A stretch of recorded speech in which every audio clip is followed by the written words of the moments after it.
Good evening, everyone. Time for another silver update. This is the 8-hour chart provided by netdania.com. You can click on the link below. We had a very explosive day today. A rally in silver stronger than gold and stronger than just about anything. Now, it was really surprising because if you follow my blog, you know that I predicted it. 32 was going to be a key level, partly because of this trend line coming down here, and also because of this bottom that was formed at the May smackdown. You can see that we rapidly accelerated towards that. Now, if you remember the last couple of days commentaries that I've done, I've been looking at the patterns that have occurred in the Asian overnight trading versus the New York Open. And if you remember, we saw these smackdowns, the rallies that happened in the Asian market occurred at 3 a.m. We had something similar happen on both of these days, and I pointed that out yesterday. So I made mention of the fact that these were becoming so they were so obvious that anybody who wanted to make a quick buck in the futures could grab themselves 50 cents of profit. Now, what was interesting, and I almost posted on it, but I thought I'd wait and see what happened, and I ended up not posting. But you can see that 3 a.m. this morning, we had the exact opposite scenario. And that got me to wondering what is going to happen on the New York Open. Now you can see what happened on the New York Open. So we actually got a smackdown in Asia, and then we turned around and got a rally, a very, very strong rally on the Open in New York. What does that mean? I don't really know, but it does appear that we have put in a very significant bottom. As I pointed out before, bottoms are often designated by a spike. Usually the larger the spike on the bottom, let's pull out to the weekly. Usually the larger the spike, the larger the rally from that. You can see here's a little spike, and here's a spike here. We didn't really have a spike here. We had kind of a spike here. But if you look at the length of these spikes, these are of a magnitude much, much larger than what we had previously. So we're now shaping up to confidently say that we put in a bottom. Of course, things can always change. They can do a lot of things, but we're becoming more confident that the bottom is in fact in. Now you can see we've been watching very closely the MACD on the weekly, and we seem to be approaching the crossing point. And what's interesting is the strength of the rally just coming towards that crossing point. We're not even crossed yet, much less up to the zero line crossing over that. Now, the daily, we have had that crossover. As I pointed out yesterday, we are in positive territory and we're moving higher on the daily. So you can see the next major trend lines that are in place, and then we've got something like this on the rising trend line, forming a gigantic, you could call it a flag formation, maybe a pennant formation, perhaps a cup and saucer formation when it works its way out. There's a lot of technical terms to describe those, but the pattern seems to be very bullish at this point. Now I wanted to jump over to Jim Willie real quick because he put out an article today and he goes into some depth here, and he also gave me a shout out. I'm going to cover that, so I wanted to read that real quick. There's some very interesting things coming out. So this is called the corrosive Comex drying up. Ann Barnhart confirmed that Comex is going into obscurity and irrelevance. Players are exiting. Risk of theft is perceived. Trust has gone. Metal inventory will vanish next from honest players in retreat, seeking more legitimate arenas. The normal methods of risk hedging are going away, turning to private means or quitting altogether. Ann Barnhart made a huge splash last month in her decision to shut down BCM Capital brokerage firm for fear that client funds were at great risk of theft. She outlines many carefully laid points. Here are some of her main points with fortified evidence. Notice the point about high-frequency trading, which indirectly indicts the GLD and the SLV funds, whose inventory is likely connected to futures arbitrage schemes as their bullion metal is drained. Notice the perceived spread of futures hedge exposure at the market peripheries. Barnhart compared events of MF Global and JP Morgan to economic treason and betrayal of the American system. Here are some of her main points. The futures markets are withering and dying on the vine as business is totally evaporating. Many explicitly state that they are done trading and hedging with the futures, both speculators and hedgers. The volume increases in recent months were due to veritable fungal infection of the market, that is, the high-frequency algorithm trading systems. Nobody in the trading pits believes the statistics that come from the U.S. government or the Federal Reserve. Anyone who believes them must be mentally disabled, her words. Exposure to futures is itself contagious. If producers enter into a private treaty forward delivery contract with a grain elevator or feedlot, they would still be exposed to the futures market and to the risk of a futures market collapse or even just another wealth confiscation. If any contract participant utilizes futures contracts in risk hedge, all parties are exposed. Even private treaty forward contracting is exposed, since someone along the line laid risk off on the futures market. London Trader. The London Trader is back with more splendid, bountiful information, sharing volumes behind the veil of anonymity. The paper-thin Comex must react to gigantic physical demand, he reports in a recent interview. The staggering gold demand is creating great shortages in the physical market. Here is the shocker. Although it should not come as such a surprise, compliance departments have widely banned participation in the Comex anymore. It is drying up as a market. The Chinese have exploited the lower gold price that resulted from the European distress and American accommodation. They've grabbed huge physical supply. The anonymous London trader pitched in a full month after the MF Global crime scene cordon tape has been overrun. He opened by describing a compressed coiled spring in both gold and silver markets from huge physical demand. He actually described the Comex as no longer a credible marketplace. Gold represents power, and the Eastern Hemisphere is gathering in that power. The displacement of Western gold to Eastern vaults is a major symbol of the Western decline. Here are some of his extreme comments that portray a system entering a collapse phase. The big banks are trying to defend their massive short positions, like with 25 million SLV shorted shares, to meet the silver delivery demands. The cartel is borrowing heavily from the SLV, which will be gradually drained of metal in inventory. The panic in Europe with a broken system is creating huge gold demand. The demand for euro gold in London is so intense that it brings shock to some veterans. It is creating grand shortages for the metal in London. The physical gold market is being exhausted by European gold buyers. The Comex paper discovery price system has become a joke.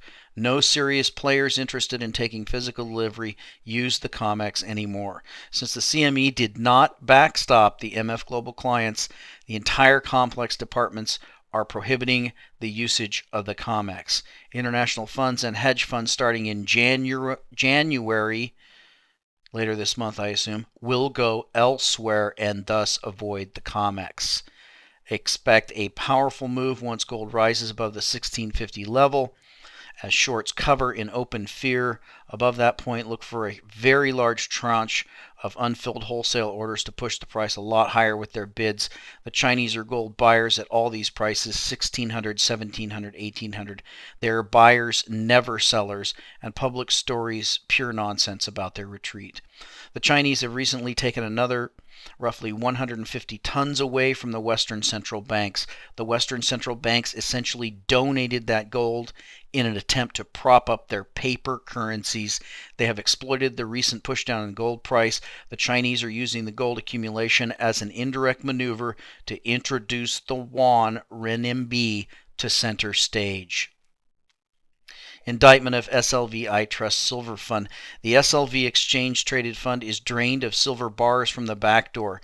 Numerous blemishes can be identified. The fund cannot stand scrutiny. It is one of the most effective criminal fraud vehicles ever designed. Thousands of investors have been duped, buying what they believed was physical gold and silver when they have aided the cartel in suppressing their prices. Their inventory is routinely raided from custodial shorting practices that have become glaringly clear in recent months from simple tracking of inventory and short interest. The SLV fund, formerly called iShares Silver Trust, contains much slippery language in its prospectus. The SLV provides funds for itself and custodian costs managed by JP Morgan. By selling bullion from the same fund, they actually achieve a benchmark price target for silver based upon their own sales. Their prospectus carefully states that the SLV share price reflects the value of the trust's silver holdings, not the spot silver price. It is a circular practice of self-fulfilling price achievement in suppression efforts. Brother John gives the excellent analysis in clear and understandable terms with focus on SLV shenanigans. A big hat tip goes to him. The SLV fund does not hold sufficient bars to correspond to all the shares outstanding, but that fraud is carefully permitted under its prospectus and current legal structure. Track the shenanigans in a fine classroom-style forensic analysis in YouTube video form by Brother John. Click here. He covers a wide range of topics. Here are some of his main points. Adam Hamilton, are you paying attention? The SLV fund has 300 million shares, each worth 1 ounce of silver, valued at almost $9 billion, but it has over 25 million shorted shares, or 8% of the float. The practice of shorting SLV shares keeps the silver price suppressed, enabling inventory raids from the fund. Around 25 million shares are short on SLV. Any suspicion that JP Morgan is a predominant party holding short shares would probably be correct. The shares provided by Bank of America, which owns a surprising 22 million shares, always a willing player to help push down the silver price. The SLV fund rigs their own market, pushing silver to a desired lower price. In fact, the number of silver ounces per share is falling consistently, just over 0.97 ounces in recent weeks. Check out September 30th when the silver price fell hard from 40 to 30. The SLV fund had numerous big sellers that day in their listing. A smoking gun is revealed on May 5th when the silver price was busy falling from 48 to 34. The SLV fund had a single day volume of 300 million shares on that day in May, equal to its entire float. Conclude that naked shorting was taking place in coordinated fashion with a leveraged arbitrage between the fund and the Comex using futures contracts. Leverage must be involved. Many fingers point to such arbitrage since the volumes are so great. The lessons and signals are vividly clear. Purchase and invest in gold and silver bars and coins, the mainstay for financial survival and avoidance of debt serfdom. The crisis is working towards a series of climax events stretched over the next year. The outcome will be shocking. The events will awaken the masses finally, who are all too often perplexed and dismayed, while many place their heads in the sand. The gold and silver prices are heading multiples higher. Efforts to confiscate by government will in all likelihood backfire, raising attention and pointing out value. So a big thanks to Jim Willie for giving a shout out to the channel. That's some very interesting stuff that's going on.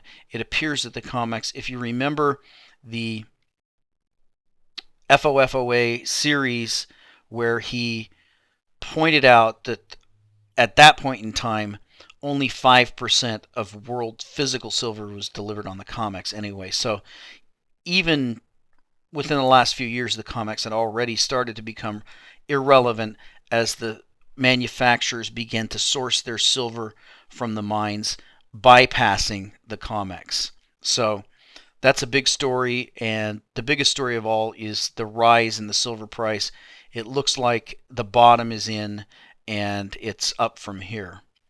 Now, I wanted to jump over to some coins, and I've been looking around here. The first thing I wanted to point out actually is I wanted to go over to Gainesville, and there's something over there that I wanted to show you.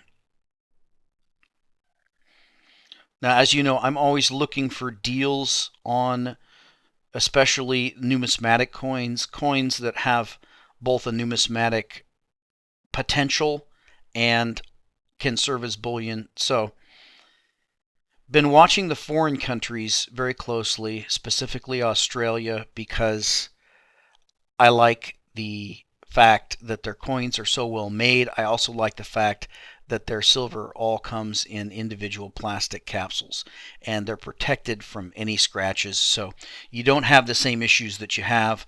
Although I really love the wildlife series at the Royal Canadian Mint, apparently they don't issue them in those mylar anymore. They just come in the roll. So they do tend to get dinged, and that is an issue for those who are trying to make a double bet on numismatic potential and bullion value. But I want to take you to the Australian listings here on Gainesville.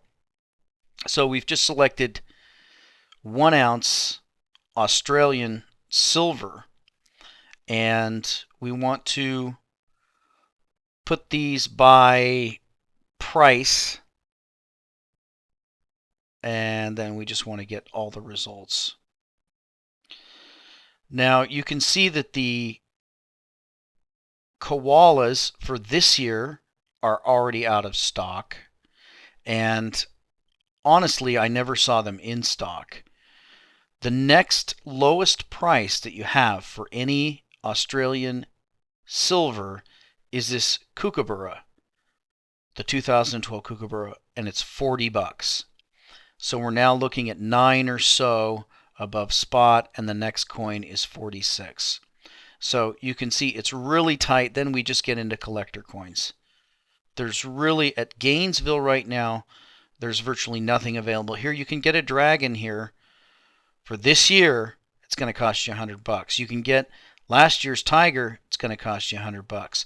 You can get the high mint or high relief kangaroo, of course, that's going to cost you $100 as well. So very, very little available from the Perth Mint. Now, a lot of people have said, well, you know, there's a lot of demand and it's pre-ordered and stuff like that. So I wanted to jump over real quick and show you actually that's all metals. So what we want to do is jump over to gold and take a look and see what they have there. And we're going to do those the same way. We'll do price and per page. And it didn't take, so let's do that again here. Well, for some reason it's throwing in the silver even though it's the gold, but you can see the gold comes in here. You've got your 1 ounce 2010 Lunar Year of the Tiger. This is a coin in the silver that has been virtually unavailable. You can see a pretty nice premium on that coin. Still, percentage-wise, nothing like what you get in silver. You also have this year's kangaroo at a very reasonable 17.13. You can still get the 2012 dragon for a decent premium, a couple $100. So there doesn't seem to be, and I've done this, you'll just have to take my word for it. I've done this with all the countries, and what you'll find is that these countries are fairly willing to part with their gold, and there's some premium, but they're very unwilling or unable, I'm not sure which, to part with their silver. So it's becoming very, very difficult to source foreign silver. Now that makes sense if you buy into the story that silver is actually tremendously suppressed and these countries are losing a valuable natural resource, which I think is the case. Now I wanted to take you over to AppMex, and we want to look at, first of all, we want to look at the koala series.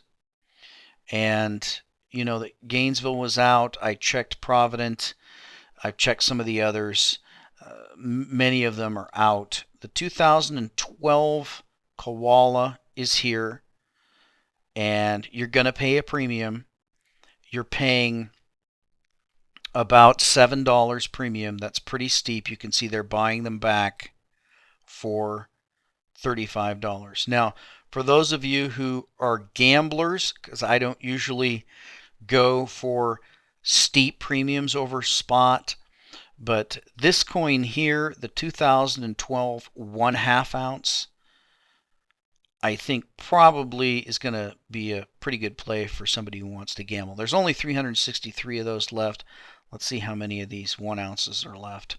There's 2,800 of those. So the thing with the 1/2 ounce coins, and I've got some of the Tigers, I've never seen them again, but they're not too many people buy them. They become very rare. And you can see when we go down here and look at the previous years, you actually have some strange inversions. You can actually find, here's the 2011 1/2 ounce, it's not available, but you can actually find 1/2 ounces that are more expensive than 1 ounces, if you can believe that. And they're not available there. There were some available, and I want to get to that. We've got some of the 2009 1/2 ounce, and you can see they're going for 41.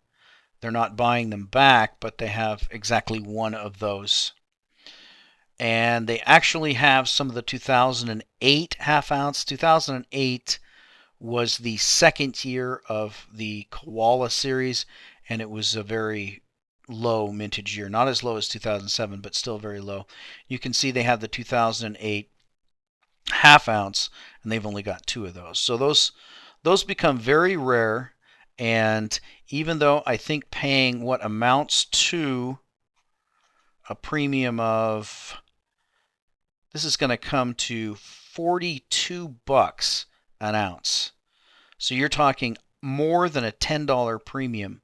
But my guess is this coin, and I'm not buying any myself, I'm just thinking out loud here. My guess is this coin is probably going to be a great buy. Now, they're already out on just about all the other sites. So we can see that silver is draining out of the market. I think it's pretty clear that countries like Australia and others perhaps are becoming increasingly less willing to part with their precious natural resource for potentially hyperinflated printed dollars. So that may be something that just goes out of existence very soon with all the news that we see coming about the Comex and about what's going on with silver. So a very bullish move today. I think that you need to stack on the dips. As you know, I covered it. My last buy was when we dropped here around 28 or so, but I don't see anything wrong with stacking at 30 or 31. Now, some have speculated that we're going to see 22 as our low price, and of course 22 actually is the ultimate bottom for this rally that we're in, because it's the top of the 2008 Bear Stearns smackdown. Do I think we're going to reach that price? I honestly don't think we're going to reach that price. I think when this MACD crosses over and we start heading to this zero line, I really think that this year will probably test that $50 price, if not go through it. So you're just going to have to keep stacking when you get the chance, and we'll wait and see what we do this year. We'll talk to you next time.